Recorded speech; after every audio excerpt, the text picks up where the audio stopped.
ಆತ್ಮೀಯ ಯೂಟ್ಯೂಬ್ ವೀಕ್ಷಕರಿಗೆ ನಮಸ್ಕಾರ. ಮಾಹಿತಿ ನಿಮಗಾಗಿ ಯೂಟ್ಯೂಬ್ ಚಾನಲ್ಗೆ ತಮ್ಮೆಲ್ಲರಿಗೂ ಸ್ವಾಗತ.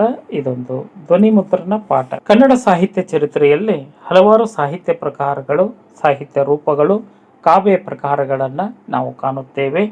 ಅದರಲ್ಲೂ ಷಟ್ಪದಿ ಸಾಹಿತ್ಯ ಅಥವಾ ಷಟ್ಪದಿ ಕಾವ್ಯ ಪ್ರಕಾರ ಕನ್ನಡ ಸಾಹಿತ್ಯ ಛಂದೋ ರೂಪವಾಗಿ ದೇಶೀಯ ಪದ್ಧತಿಯಲ್ಲಿ ಬೆಳೆದು ಬಂದಂತಹ ಕಾವ್ಯ ಪ್ರಕಾರ. ಇಂತಹ ಕಾವ್ಯ ಪ್ರಕಾರ ಕನ್ನಡ ಸಾಹಿತ್ಯದಲ್ಲಿ ಷಟ್ಪದಿ ರೂಪವಾಗಿ 3 ಹಂತಗಳಲ್ಲಿ ಪ್ರಾಚೀನ, ಮಧ್ಯಕಾಲೀನ ಹಾಗೂ ಹೊಸಗನ್ನಡ ಸಾಹಿತ್ಯ ಪ್ರಕಾರಗಳಲ್ಲಿ ಷಟ್ಪದಿ ವಿವಿಧ ರೂಪವನ್ನು ಪಡೆದುಕೊಂಡು ಹೇಗೆ ಬದಲಾವಣೆ ಹೊಂದಿದೆ, ಇದರ ಸಾಹಿತ್ಯಿಕ ಲಕ್ಷಣಗಳು ಹೇಗೆ, ಛಂದಸ್ಸಿನ ಲಕ್ಷಣಗಳು ಹೇಗೆ, ಕನ್ನಡ ಸಾಹಿತ್ಯದಲ್ಲಿ ಷಟ್ಪದಿಯನ್ನು ಬಳಕೆ ಮಾಡಿಕೊಂಡಂತಹ ಕವಿಗಳು ಯಾರು, ಷಟ್ಪದಿಯ ವೈಶಿಷ್ಟ್ಯ, ಸ್ವರೂಪ ಮುಂತಾದ ವಿಷಯಗಳ ಕುರಿತಾದಂತಹ ಧ್ವನಿ ಮುದ್ರಣ ಪಾಠವನ್ನು ತಮಗೆ ನಾನು ಕೊಡ್ತಾ ಇದ್ದೇನೆ. ಮಾಹಿತಿಯನ್ನು ಸ್ಕಿಪ್ ಮಾಡದೆ ಕೊನೆವರೆಗೂ ವೀಕ್ಷಣೆ ಮಾಡಿ ಅಥವಾ ಕೇಳಿ ತಮ್ಮ ಅನಿಸಿಕೆ ಅಭಿಪ್ರಾಯಗಳನ್ನು ಪೂರ್ಣವಾಗಿ ನೋಡಿ ಕಮೆಂಟ್ ಮೂಲಕವಾಗಿ ಫೀಡ್ಬ್ಯಾಕ್ ಕೊಡ್ಬೋದಾಗಿದೆ. ಅದಕ್ಕಿಂತ ಮುಂಚಿತವಾಗಿ ಯಾರು ಮಾಹಿತಿ ನಿಮಗಾಗಿ ಯೂಟ್ಯೂಬ್ ಚಾನಲನ್ನು ಫಸ್ಟ್ ಟೈಮ್ ವೀಕ್ಷಣೆ ಮಾಡ್ತಾ ಇದ್ರು, ಸಬ್ಸ್ಕ್ರೈಬ್ ಬಟನ್ ಮೇಲೆ ಕ್ಲಿಕ್ ಮಾಡಿ ಬೆಲ್ ಐಕನನ್ನು ಒತ್ತಿ ಆಲ್ ಅಂತಕ್ಕಂಥ ಆಪ್ಷನ್ಸ್ ಆಯ್ಕೆ ಮಾಡಿಕೊಳ್ಳಿ. ಮಾಹಿತಿಗೆ ಲೈಕ್ ಕೊಡುವುದನ್ನು ಮರೆಯದಿರಿ. ಈಗಲೇ ಲೈಕ್ ಬಟನ್ ಮೇಲೆ ಕ್ಲಿಕ್ ಮಾಡಿ. ಬನ್ನಿ, ಷಟ್ಪದಿ ಕಾವ್ಯ ಪ್ರಕಾರ ಅಥವಾ ಸಾಹಿತ್ಯದ ಕುರಿತು ಒಂದಿಷ್ಟು ಮಾತುಗಳನ್ನು ತಮ್ಮ ಜೊತೆ ನಾನು ಹಂಚಿಕೊಳ್ತಾ ಇದ್ದೀನಿ. ಷಟ್ಪದಿ ಸಾಹಿತ್ಯದ ಕುರಿತು ನಮ್ಮ ಕನ್ನಡ ಸಾಹಿತ್ಯದಲ್ಲಿ ಸ್ಪಷ್ಟವಾಗಿ 3 ಕಾವ್ಯ ಸಂಪ್ರದಾಯಗಳನ್ನು ಗುರುತಿಸಬಹುದಾಗಿದೆ. ವಿದ್ವತ್ ಸಂಪ್ರದಾಯ, ದೇಸಿ ಸಂಪ್ರದಾಯ ಮತ್ತು ವಕ್ ಸಂಪ್ರದಾಯ ಎಂದು ಒಂದು ಸಂಸ್ಕೃತದಿಂದ ಕನ್ನಡಕ್ಕೆ ಬಂದ ಛಂದಸ್ಸನ್ನು ಆಶ್ರಯಿಸಿಕೊಂಡಿತ್ತು. ಇನ್ನೊಂದು ಕನ್ನಡದಲ್ಲಿಯೇ ಹುಟ್ಟಿ ಬೆಳೆದ ದೇಸಿ ಛಂದಸ್ಸನ್ನು ಆಶ್ರಯಿಸಿ ವಿಕಾಸ ಹೊಂದಿದ ಸಂಪ್ರದಾಯವಾಗಿತ್ತು. ಎರಡನೇ, ಇನ್ನು ಕರ್ನಾಟಕ ವಿಷಯ ಜಾತಿಗಳಲ್ಲಿ 3ನೇದಾಗಿ ಬಳಕೆಗೊಂಡು ಇದು ಜನಪದ ಸಾಹಿತ್ಯ, ಅದರಲ್ಲಿಯೇ ಷಟ್ಪದಿ ಹುಟ್ಟಿದ್ದು. 6 ಸಾಲಿನ ಈ ಒಂದು ಪದ್ಯ ಜಾತಿ ಮೊದಲು ಅಂಶಗಣಾತ್ಮಕ ಛಂದಸ್ಸಿನಲ್ಲಿ ಬಳಕೆಗೊಂಡಿದ್ದು, ನಂತರ ಮಾತ್ರಗಣ ಛಂದಸ್ಸಾಗಿ ಪರಿವರ್ತನೆ ಹೊಂದಿದಂತಹ ವಿಚಾರವನ್ನು ಇಲ್ಲಿ ಅರಿಯಬಹುದಾಗಿದೆ. ಷಟ್ಪದಿಯ ಸ್ವರೂಪದ ವಿಚಾರವನ್ನು ನಾವು ಅವಲೋಕನ ಮಾಡಿದಾಗ ಕನ್ನಡ ಭಾಷೆಗೆ ಅಸಹಜವಾದಂತಹ ಸಂಸ್ಕೃತ ಸಾಹಿತ್ಯದ ಪ್ರಭಾವ ಇಳಿಮುಖವಾಗುತ್ತಿದ್ದಂತೆ ದ್ರಾವಿಡ ಛಂದಸ್ಸು ಕನ್ನಡ ಸಾಹಿತ್ಯದ ಮೇಲೆ ಸ್ಪರ್ಶವನ್ನು ಪಡೆದುಕೊಂಡಿತ್ತು. ಶರಣರು ದೇಶೀಯ ಛಂದಸ್ಸಿನಲ್ಲಿ ಸಾಹಿತ್ಯ ರಚನೆಗೆ ಒಲವನ್ನು ವ್ಯಕ್ತಪಡಿಸಿದರು, ಅದರಲ್ಲಿಯೇ ಅಣಿಯಾದರು. ಇದು ಅಂಶ ಛಂದಸ್ಸಿಗೆ ನಾಂದಿಯಾಗಿ ಕನ್ನಡ ಸಾಹಿತ್ಯದಲ್ಲಿ ಷಟ್ಪದಿ ಎಂಬ ಕಾವ್ಯರೂಪ ಉದಯವಾಯಿತು. ಇದರಲ್ಲಿ ಅತಿರಥ, ಮಹಾರಥ ಪ್ರಸಿದ್ಧ ಕವಿಗಳು ರಾಘವಾಂಕನಿಂದ ಮೊದಲುಗೊಂಡು ಇಲ್ಲಿಯವರೆಗೂ ಷಟ್ಪದಿ ಕಾವ್ಯಗಳು ರಚನೆ ಆಗುತ್ತಿದ್ದವು.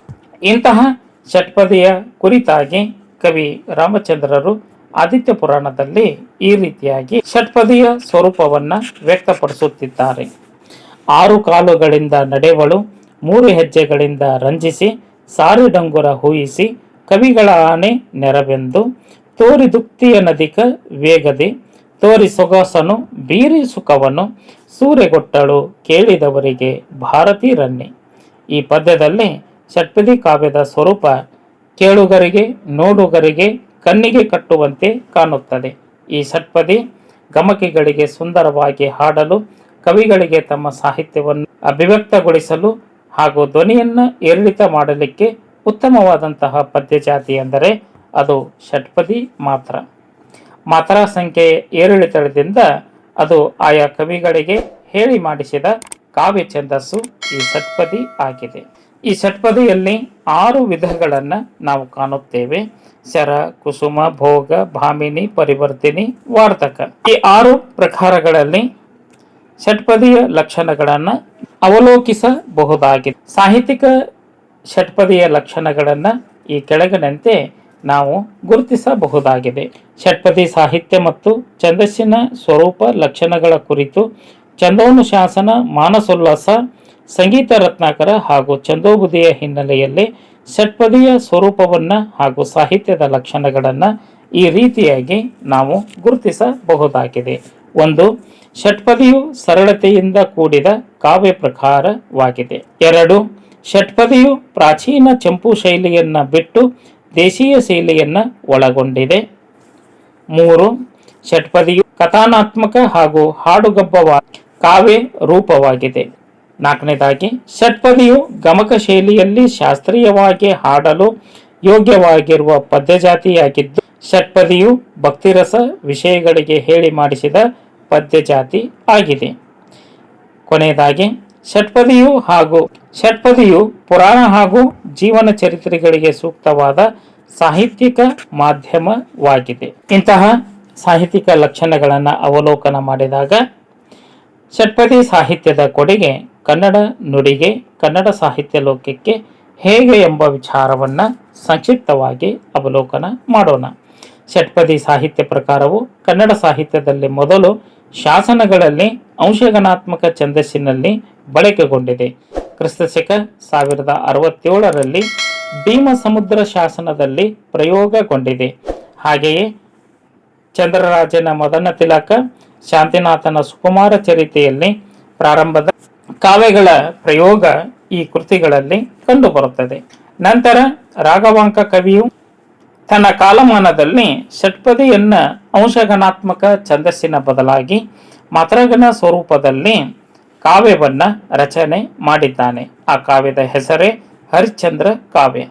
ಈ ಒಂದು ಹರಿಶ್ಚಂದ್ರ ಕಾವ್ಯದ ಮೂಲಕವಾಗಿ ಕನ್ನಡ ಸಾರಸತ್ವ ಲೋಕದೊಳಗ ರಾಘವಾಂಕನನ್ನ ಇಂದಿಗೂ ನಾವು ಷಟ್ಪದಿ ಬ್ರಹ್ಮ ಎಂಬ ಜನವಾಣಿ ಕವಿವಾಣಿ ಹೊಗಳಿಕೆಯಿಂದ ನಾವು ಗುರುತಿಸಲ್ಪಡುತ್ತಿದ್ದೇವೆ.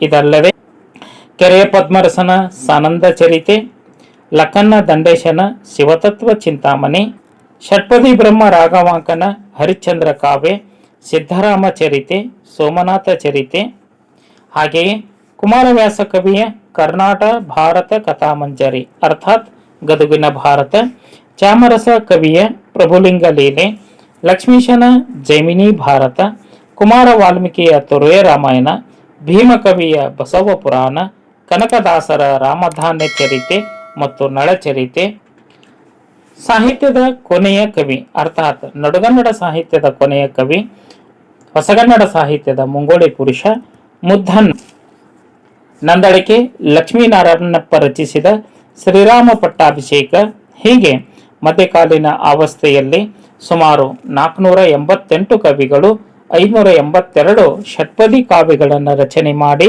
ಇವತ್ತಿಗೂ ಒಂದು ದಾಖಲೆಯ ಕಾವ್ಯ ರೂಪವನ್ನ ಕವಿಗಳು ಬಳಸಿಕೊಂಡಿದ್ದಾರೆ ಅನ್ನೋದಕ್ಕೆ ಈ ಅಂಕಿ ಸಂಖ್ಯೆಗಳೇ ನಮಗೆ ಕಾರಣೀಭೂತ ಆಗುತ್ತವೆ. ಚಂಪು ಕಾವ್ಯಗಳೇ ಇರಲಿ, ಸಾಂಗತ್ಯ ಇರಲಿ, ತ್ರಿಪದಿಯೇ ಇರಲಿ, ಕಂದ ಕಾವ್ಯಗಳೇ ಇರಲಿ ಅಥವಾ ವೃತ್ತಗಳೇ ಇರಲಿ, ಇಷ್ಟು ಪ್ರಮಾಣದ ಕಾವ್ಯಗಳು ರಚನೆ ಆಗಿಲ್ಲ. ಹಾಗಾಗಿ ಕನ್ನಡ ಸಾಹಿತ್ಯ ಲೋಕದೊಳಗೆ ಷಟ್ಪದಿ ಕಾವ್ಯ ಪ್ರಕಾರ ಅಂದರೆ ಅದಕ್ಕೆ ಒಂದು ವಿಶೇಷವಾದ ಮೆರಗು, ವಿಶೇಷವಾದ ರೂಪವನ್ನು ಕೊಟ್ಟವರು ರಾಘವಾಂಕ, ಕುಮಾರವ್ಯಾಸ, ಲಕ್ಷ್ಮೀಶ, ಮುದ್ದನ, ಕನಕದಾಸರು ಮುಂತಾದ ಕವಿಗಳು ಷಟ್ಪದಿ ಕಾವ್ಯ ಪ್ರಕಾರಕ್ಕೆ ಒಂದು ಹೊಸ ತಿರುವನ್ನ, ಹೊಸ ಮನ್ವಂತರವನ್ನೇ ಸೃಷ್ಟಿ ಮಾಡಿದ್ದಾರೆ ಅನ್ನೋದಕ್ಕೆ ಇವರ ಕಾವ್ಯಗಳೇ ನಮ್ಮ ಕಣ್ಣೆದುರಿಗೆ ಕಟ್ಟಿದಂತೆ ಕಾಣುತ್ತವೆ. ಹಾಗಾಗಿ ಷಟ್ಪದಿಯ ಸ್ವರೂಪ, ಲಕ್ಷಣ, ಅವುಗಳ ವಿಧಗಳು ಎಷ್ಟು ಸ್ವಾರಸ್ಯಕರವಾಗಿದೆಯೋ ಆಧುನಿಕತೆಯ ಪ್ರಭಾವದ ಸಾಹಿತ್ಯದ ಮೇಲೂ ಪಾಶ್ಚಿಮಾತ್ಯ ಕಾವ್ಯ ಪ್ರಕಾರಗಳ ಆಗಮನದಿಂದಾಗಿ ಷಟ್ಪದಿಯು 7 ಬೀಳುಗಳನ್ನು ಕಂಡರೂ ನುಡಿ ಸಾಹಿತ್ಯ ಪರಂಪರೆಯಲ್ಲಿ ಷಟ್ಪದಿಗೆ ಒಂದು ಹಿರಿದಾದ ಸ್ಥಾನವಿದೆ ಅಂದರೆ ಅದು ತಪ್ಪಾಗಲಾರದು. ಅಭ್ಯರ್ಥಿಗಳೇ, ಐಚ್ಛಿಕ ಕನ್ನಡ ವಿಷಯವನ್ನ ಅಧ್ಯಯನ ಮಾಡತಕ್ಕಂತಹ ವೀಕ್ಷಕರಿಗೆ ಷಟ್ಪದಿ ಸಾಹಿತ್ಯದ ಒಂದು ಕಿರು ಪರಿಚಯ ತಮಗೆ ಹೇಗೆ ಅನಿಸ್ತು ಅನ್ನೋದನ್ನ ಕಮೆಂಟ್ ಮೂಲಕವಾಗಿ ಫೀಡ್ಬ್ಯಾಕ್ ಕೊಡಬಹುದಾಗಿದೆ. ಐಚ್ಛಿಕ ಕನ್ನಡವನ್ನ ಅಧ್ಯಯನ ಮಾಡತಕ್ಕಂತಹ ರಾಜ್ಯದ ಎಲ್ಲ ಪದವಿ ವಿದ್ಯಾರ್ಥಿಗಳಿಗೆ ಈ ಒಂದು ಮಾಹಿತಿ ಅತ್ಯಂತ ಸೂಕ್ತ ಅಂತ ನಾನು ಭಾವಿಸ್ತಾ ಇದ್ದೇನೆ. ಮಾಹಿತಿ ಕುರಿತು ಏನಾದರೂ ಅನಿಸಿಕೆ, ಅಭಿಪ್ರಾಯಗಳು ಇತ್ತು ಅಂದ್ರೆ ಕಮೆಂಟ್ ಮೂಲಕವಾಗಿ ಫೀಡ್ಬ್ಯಾಕ್ ಕೊಡಬಹುದಾಗಿದೆ. ಮಾಹಿತಿಯನ್ನ ತಮ್ಮ ಸ್ನೇಹಿತರ ಜೊತೆಗೆ ಹಂಚಿಕೊಳ್ಳಿ. ಧ್ವನಿ ಮುದ್ರಣ ಪಾಠದ ಬಗ್ಗೆ ಫೀಡ್ಬ್ಯಾಕ್ ಅನ್ನು ಕೊಡಬಹುದಾಗಿದೆ. ಮಾಹಿತಿ ನಿಮಗಾಗಿ ಯೂಟ್ಯೂಬ್ ಚಾನಲ್ ಜೊತೆ ಸದಾ ಸಂಪರ್ಕದಲ್ಲಿರಿ. ಎಲ್ಲರಿಗೂ ಧನ್ಯವಾದಗಳು.